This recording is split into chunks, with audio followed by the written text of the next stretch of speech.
السلام عليكم، عاملين ايه؟ يا رب كلكم تكونوا بخير. بعتذر عن التأخير لاني كنت تعبانة، واول ما حسيت ان انا اتحسنت الحمد لله قلت لازم ارجع لكم فيديو جديد، وهو فيديو مشتريات قبل العيد وبعد العيد وفي الفترة دي. نشوف اول فيديو مع بعض.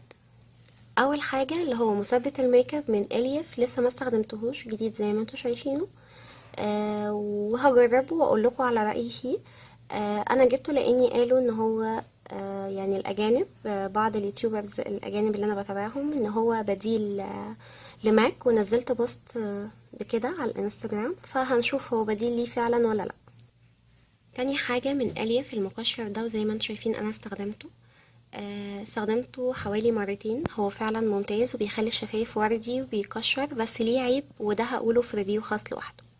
بعد كده البيوتي بلندر، جبت اللي هي الحجم الكبير لاني الصغيرة بتقعد معاكي حوالي 6 شهور وبعد كده بتخلص. فدي اتنين مع بعض، ودي طبعا الاصلية، وبعد كده هقول لكم الفرق بين الاصلي والتقليد ايه. ده شكلها بس عشان انا فتحتها. بعد كده من بورجوا كان في عرض الاتنين مع بعض، اللي هو لابستيك من فيلفت والمانيكير بتاعه، كانوا الاتنين مع بعض عرض فجبتهم. الصراحة اللون تحفة، جبته نيود نمبر 7. ومن زبلم جبت الإضاءة بتاعت ماري لو، ده شكلها، وهبقى اعمل لكم سواتش في فيديو خاص للحاجات دي كلها، وبرضه هقول لكم ايه الفرق بين الاصلي والتقليد. برضه من بورجوا الماسكارا بتاعت الحواجب، انا بستخدم نمبر 3. لونها جميل قوي وبرتاح معاها. مش عارفه مش واضحه.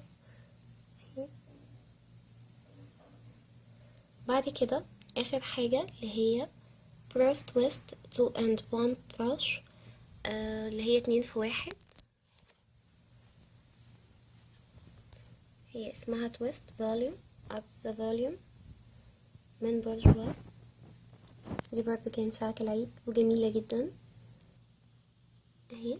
وبكده اكون خلصت مشتريات النهاردة.